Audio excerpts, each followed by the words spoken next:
Selamat datang di podcast kali ini. Bersama saya Yunia Wulandari. Pada episode kali ini saya akan membahas topik yang sangat dekat dengan anak-anak di sekolah dasar, yang kadang sering dianggap sepele bagi banyak orang. Yaps, emosi anak. Oke, jadi judul podcast kali ini adalah emosi anak bukan sekadar drama.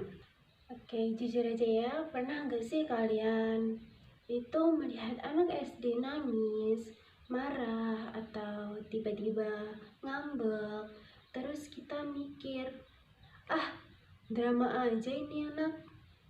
Nah, padahal sebenarnya emosi anak itu bukan drama. Itu adalah cara mereka nunjukin perasaan karena mereka belum bisa menjelaskannya dengan kata-kata yang jelas. Anak-anak itu punya banyak perasaan. Mereka bisa senang, sedih, bisa kecewa, bisa marah. Tapi masalahnya mereka belum tahu cara ngomongnya itu bagaimana. Misal aku lagi kecewa, aku lagi kesel. Jadi yang keluar itu hanya emosinya saja. Nah, aku mau cerita satu contoh aja. Ada seorang anak kelas 5 SD, sebut saja namanya Rafa. Suatu hari dia di kelas, Rafa tiba-tiba jadi anak pendiam. Biasanya dia itu aktif, tapi hari itu dia diam, gak mau kerja kelompok, dan kelihatannya murung. Awalnya dikira cuma capek, tapi setelah diperhatikan dan diajak ngobrol pelan-pelan, ternyata Rafa habis dimarahi temannya karena jawabannya dianggap salah. Buat kita mungkin itu hal kecil ya, tapi buat Rafa itu bikin dia ngerasa malu dan gak dihargain. Dia gak nangis, gak marah, tapi dia cuma diam. Dia itu cuma memendam perasaan emosi dia. Nah, itu kan yang dinamakan emosi juga kan. Nah, dari sini kita bisa lihat ya, emosi anak itu gak selalu muncul dalam bentuk teriakan atau tangisan.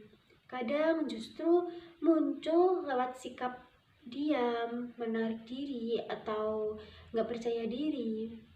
Dan kalau kondisi ini dibiarkan terus, anak bisa jadi merasa sekolah itu tempat yang gak aman buat dirinya. Disinilah peran bimbingan konseling itu di sekolah dasar sangat penting banget. Guru atau pendidik bukan cuma mengajar pelajaran, tapi juga perlu peka sama perasaan anak. Kadang anak gak butuh nasihat panjang, mereka cuma butuh untuk didengar tanpa dihakimi. Kalimat seperti "kamu kenapa?" atau kamu mau cerita atau tidak? Nah, itu bisa sangat berarti buat mereka. Kalau emosi anak itu diperhatikan, anak akan merasa dihargai. Dan anak yang merasa dihargai itu biasanya lebih tenang, lebih percaya diri, dan lebih nyaman buat berada di sekolah. Jadi untuk teman-teman, lain kali kalau kita melihat anak yang marah, menangis, atau tiba-tiba diam, coba kita berhenti sebentar sebelum kita bilang, drama.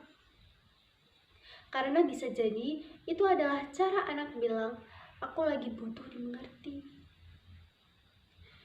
Oke, jadi itu ya penjelasan aku tentang emosi anak bukan sekedar drama. Oke, terima kasih ya sudah mendengarkan podcast aku kali ini. Semoga apa yang aku sampaikan bisa menambah pemahaman kita sebagai calon pendidik di sekolah dasar. Aku Yunia Wulandari, sampai jumpa di podcast berikutnya. Bye-bye.